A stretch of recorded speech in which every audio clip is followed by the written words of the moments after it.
On my first day, now ilanga lenkululeko leli, ilanga that I've been waiting for 10 years. But the sad part ukuthi ngiyahamba kuhle ukuthi ngiyahamba ngekhaya, but the sad part ukuthi la ngiyofikela khona I've already lost ugogo, I've lost umkhulu, so like literally I've got no one. Yabo engathi umuntu ebekune bond nayo ngaleyo ndlela. And yes, uma fortunately enough ukhona, but though uhlala kuphi, uhlala kwenye section, right? Then fanele mangabe ngiphuma mina fanele ngiphume ngize kuphi, ngize ekhaya la kade khona bani, kade khona umkhulu. So manje ukuthi ngiyaphuma ngiphuma ejele. Mangiphuma ejele kufanele ukuthi ngize ekhaya ngizoqala impilo kabusha. Ngiphuma ejele ngiphuma nomdlandla kuma activities umuntu kade wenza ngaphakathi. Bengiye ngiparticipate even every year kune championship ama competitions abizwa ngefunda mzansi, where we do book review, book reading, spelling, uyabona, so on and on. So ngiphuma nalento like izinto ezikanjalo yazini. This is what I'm going to do. I'm going to start a foundation and I want to give back to society. I want to equip umphakathi wakithi, ingane zakithi ezimnyama, because mawuthi uyabuka siyaleka makuza education wise, kunezinto esinganazo, kunezingane engekho confident, but I want to get out there and ngitshela abantu ukuthi regardless ukuthi uphuma ekhaya elinjani, regardless ukuthi uzaleke kanjani, but when ungayishintsha idestiny yakho, because umuntu nomuntu mayilethiwe emhlabeni uNkulunkulu usuke enecebo asuke enalo ngaye, and ukuthi uzalelwa kwi background enjani, uzalwa abazali abanjani akudetermine ifuture yakho, but into determine ifuture yakho ukuthi uyathatha nama advice, uyathatha yini imfundiso, and then zabantu abadala nabantu abangaphambili kwakho kwempilo ukuze ukwazi ukufunda nawe ucathula ukuthi nabo bacathula kanjani baze bafinyelele la bekhona. So ngiyabuya ke ngaphandle ke manje, this is life after prison manje, right? And mangifika ngizofika ekhaya la ngifikela khona ngithola ukuthi kunengane ewumzala wami intombazana, ngathi cousin sister, uzalwa my late uncle. Sekukhona bani manje, sekukhona uma yona iperson ophilayo, ilona khaya lethu leli esazi ukuthi ilona khaya, anginalo elinye ikhaya engakwazi ukuthi ngiye kulo. So ngiyabuya, fanele ngibuyele kamasho. And mangibuya, mind you, endaweni akwazi not even a single person ukuthi lo muntu kade sejele wenze qalalini. Ngihambile ngaservice kwebo sami for 10 years, and ngiyabuya ke sengibuyela kwi society ngithi I'm going to start a new start, yabo, a new leaf in life. But ngiyafika ngenxa yokuthi inkinga angithi mangabe usayina kunama conditions mazothola iparole, kutshelwe kuthiwa nakho ngadingakali wena, awudingakali la kunedakamizwa khona, awudingakala etshwaleni la orani khona, masingafika siseshe ekhaya sithola kukhona idakamizwa khona wena, and you are going back inside, yabo. And ngiyafika mina ekhaya, mangithi ngiyafika ekhaya ngithola ukuthi ikhaya selaba is like laphenduka into a chicken house, yabo. La sekwazi ukuthi umuzi nje la kugcwala khona abantu, ila bebhema khona, ila bephuza khona, mangabe ufuna nje abantu la behleli khona kugcwele lapha ya kanzuza, yabo. Then sengiyafika, mangifika ngithi okay akufanele kube yikhaya, like ngicele einsizweni engayifica khona, bafowethu ngiyacela, like ngicela ukuthi okay njengamanje sekuyikhaya umfana la ekhaya ngikhona, ngicela nginikeze ichance, yabo, nivakashelane emakini, but asadingakala idakamizwa la ekhaya.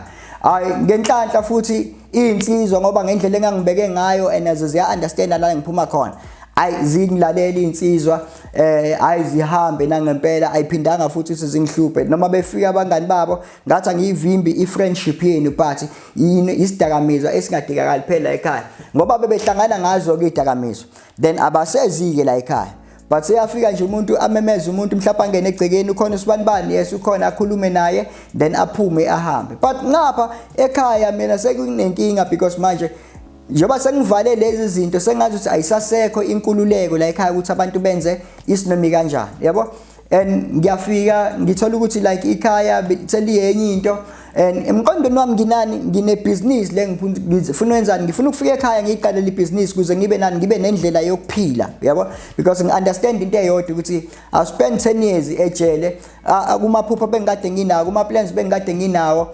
abantu bengihamba nabo kuyileni yami they've progressed in life and angikwazi ukuthi bese ngiyagijima ngiqhudelane nabo la sebekhona because bona for 10 good years abalaza whilst mina for 10 good years bengihleli ngaphakathi so mase ngiqala sekanje sekuqala manje sekuba yimpi ke manje ngenxa yani kunezinto kumele ngiyivumele la ekhaya ukuthi izenzeke yabo like for instance kunama incidents whereby kumele ukuthi ngivume mina ukuthi ngangitshela elokishini it's a 4-room house so as umfana usegcekeni ukhelele la ekhaya komalume and fanele uvume wena ukuthi ingane entombazana noma ngabe kuthiwa umngani wakhe umfana but ukuthi angene ekamereni mase bedla into zakhe kuthiwa alale khona mangayivumi lento nisengenze ngiphenduka isitha mangithi not under iroof yasekhaya yabo ngiphenduka isitha ke sekuphuma abantu la endlini sebetshela abantu ke emphakathini mabehlangene labangani bamantombazana abangani babo ukuthi hey yazi lo uphuma ejele kade wa rape kanjena kade ebantinta naye lo muntu okhuluma kanje akazi nanokuthi ngaboshelwana akalazi ngisho nane case yami yabo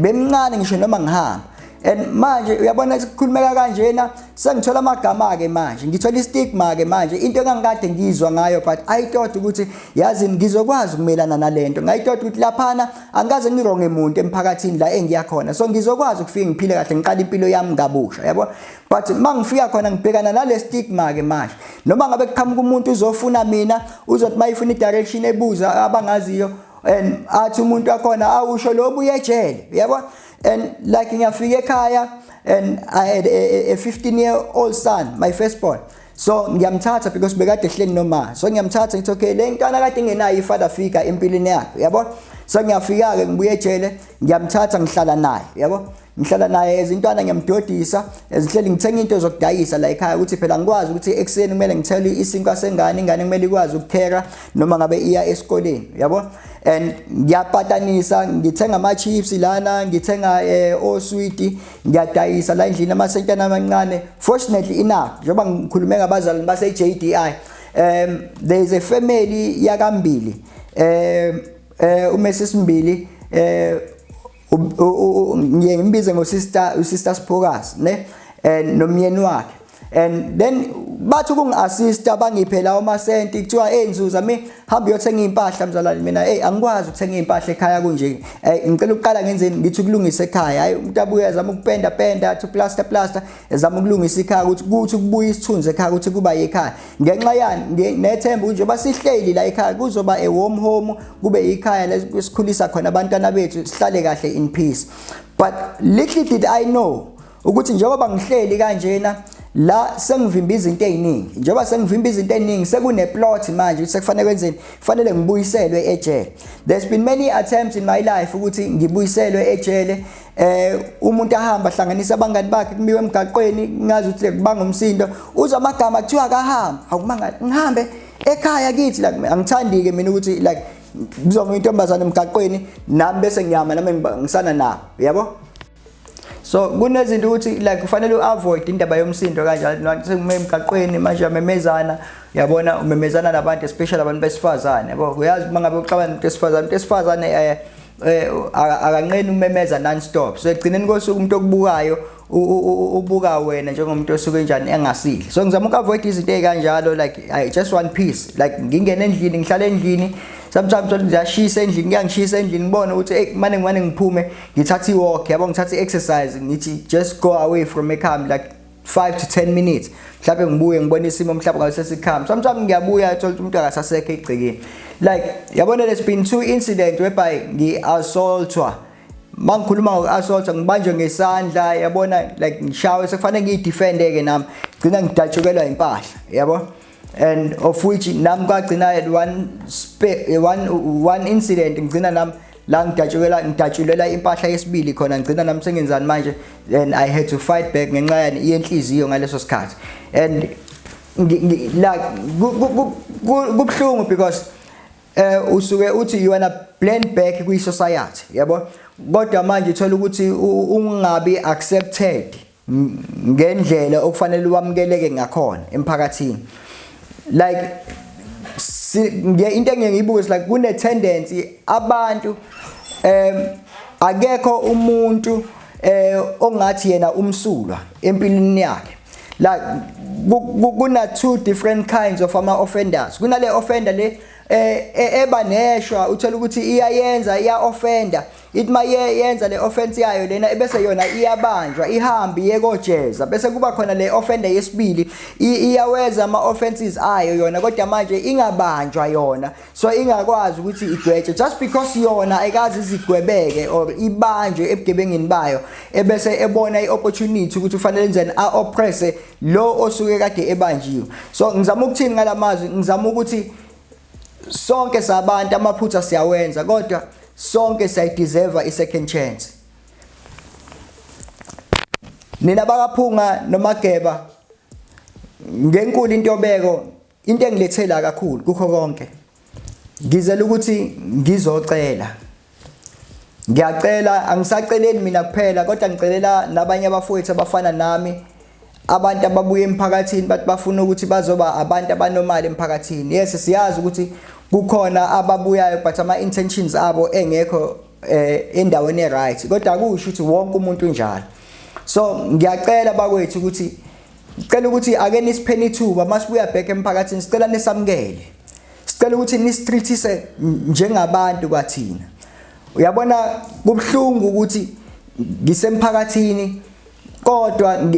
kuthi makwenzeka iincident umphakathi uyaphuma wonke bama abantu babukele and bayabona ukuthi lo munye umuntu is on the wrong but babukele ubeze bekhuluma bewhisper, hey kodwa wenzani, umenzani umuntu omdala kanje, bakhuluma amagama, bayabona ukuthi lo muntu i-wrong lento ayenzayo but when izandla zakho zitight because uyasayina on parole and bakwenza lento umuntu yazasho ukuthi uwazi kahle ukuthi uyasayina, umuntu wazi kahle uyasayina futhi ubosha izandla nenyawo, yabo ayikho into ozoyenza noma ngathi uprovoke egcekeni la hlala khona, umuntu wangaphandle azokuprovoke egcekeni but kumele ukuthi ukubekezelele wena konke lokho, so umelana nayo yonke leyo ncindezi leyo. So ngiyacela abantu bakithi awungathi mangabe ubona into ibona ukuthi i-wrong ebese uyathula ngoba ingabhekeni nawe, ngoba kusasa iyobhekana nawe, kusasa ngaba ingane yakho la, kusasa ngaba wena kube isihlobo sakho. Uyabona kulula, ngiye ngizwa abantu noma bebekhuluma bethi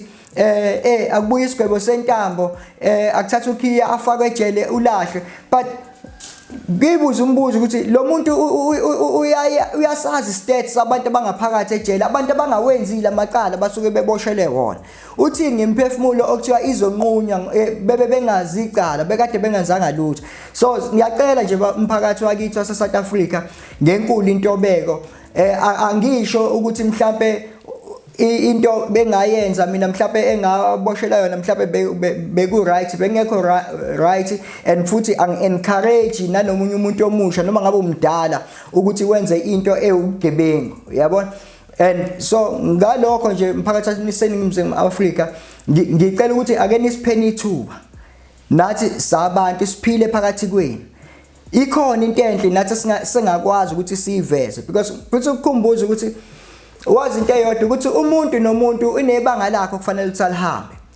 So ungalenzi iphutha lokuthi umelane nomuntu kanti ukuyijeni yakhe noNkulunkulu awumazi ukuthi uNkulunkulu utheni kuyena, awumazi ukuthi uNkulunkulu udingani kuye, and bese uze uhambe uyophatheka kwikhese kade ingahlangene nawe, uhambe uyilandela izinto just because uoppress abanye abantu, yabo awubanikeza abanye abantu ukuthula. So ufanele uyibuze wena njengoba mina nginamaqala nginjena, if kodwa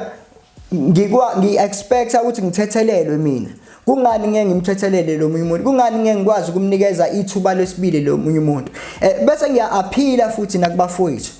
bafethu esibuya nabo ngaphakathi, bafowethu phela njengoba sesibuya ngaphakathi manje sesifundile emaqaleni ethu, ake sibuye manje emphakathini asebe abantu aba right, asibuye silethe a positive impact emphakathini bafowethu. Angaphinde kube yithina futhi siphinde sizokhathaza emphakathini, umphakathi uphinde ukhale ngathi, kodwa asibuye sigayide le generation entsha ukuthi bafana akusiyona indlela yokuhamba le, indlela thina siyihambile le ndlela and asikho proud ngayo, kodwa bafana abadala nansi indlela kuyiyona, imfundo iyona indlela into ebalekile empilweni, ngoba ngaphandle kwemfundo angeke uzwenze lutho. Namhlanje ngisho kufuna kufunakala ukuthi kushalela umgaqo kudingakala umatric. So mangabe ungafuni ukuhlala edeskini because baye bathi abaziyo noma bakwazi ukukhuluma bathi it is better that you enjoy now and then you enjoy later. Hlala edeskini, hlala ufunde, ube nemento empilweni and ukwazi ukuthi ufinyelele kuyiphupho lakho. Akusho ukuthi la uzalelwe khona i-background yakho izodetermine i-future yakho. Now uthi ngithanda kunezwi lapha eBhayibhelini elithi kuJeremiah 29 verse number 11 la athi khona uNkulunkulu ngokuba ngiyayazi imicabango enginayo ngawe, imicabango yokunikeza ithemba kanye nekusasa eliqhakazile, athi angesiyona yokubulala kodwa ukuthi ngikunikeze ithemba. So it means mntaka baba whatsoever that edlula kuyo empilweni akusho ukuthi kusekuyi destiny yethu lento la esuke edlula khona, but we are just going through the situation. So if you persevere, ubeka ithemba lakho uNkulunkulu and do not despise the small beginnings. Ngiyamtshela abafowethu namanje ngiyasho ngiyaphila kunina abafowethu abantu esabosha ingane zakwethu kade siphila nabo, ilevel yabo yempilo ayisasekho la eyayikade ikhona. So angeke sikwazi ukuthi sikompete nabo. Buya qala kancane, thatha lawo mazambane uhamba udayise lokushini, dayise lawo maveji, wenze ubambe leze ngathi, sebenzisa italent lakho okade ulithole ngaphakathi bafethu e-University of Life, ebese uyabuya wenza utilize emphakathini, uthi give back emphakathini, ube nendlela yakho yokuphila bafethu. If besikwazi ukuthi siphile ngo-20 rand noma ngo-30 rand inyanga yonke oyifukuzelayo usebenza ngaphakathi ejele, how much more ke into ungadayisa ijumbane engaki zamazambane. So bafethu ngiyacela ngizothi nje ngiyala ngisho nanegenge entsha abantu bangakazi balibona ijele. Crime does not pay bafethu, abukhokheli ubugebengu and yekani uku-adopta into eniyibonayo ngoba nibona abanye abantu bezenza. Because mangithi ngiyabuka emgaqweni, uyabona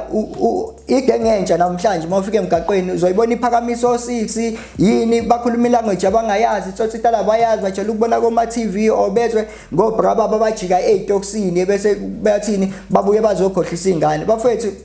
ilanguage khuluma ilanguage okweyakho, ubugebengu abukhokheli, hlala edeskini and bafethu asifake imfundiso right enganeni ngaphandle. Mphakathi wakithi waseNingizimu Afrika ngenkulu intobeko, ngiyabonga kakhulu ningiphindlebe ukuthi ningilalele and ngiyathandaza futhi ngiyafisa ukuthi singakwazi ukuthi sisamukeleke emphakathini, sikwazi ukuthi sibe ne positive impact emphakathini wenu. Ngiyabonga kakhulu nje bengeke ngachaza ukuthi uSifiso wakanzuza lona uSifiso ke wakanzuza ngaphambi kuba abesejele njengoba ngachaza istory sami, ungumfundisi pastor aphinde abe a motivational speaker. Ukuthi makhona mhlawumbe office ukwazi mhlawumbe ufuna ukuthi khona la mhlawumbe ufuna silekelelane khona o mhlawumbe khona ufuna ungicebisa khona mhlawumbe ukwazi ukuthi nempilo ihambe ephambili, ngikhona. Ungakwazi ukuthi uxhumane kanye nami enkundleni zokuxhumana, ngikhona. Nisabukela lana mNingizimu Afrika, uNkulunkulu anibusise kakhulu. Ngiyabonga kakhulu ngethuba, ngiyabonga futhi nangethuba engilitholile kumkhanya kude TV ukuthi banginikezele lithuba elingayizivele ngikwazi ukuthi ngizokhuluma kanje nana nemphakathi. Ngiyabonga kakhulu.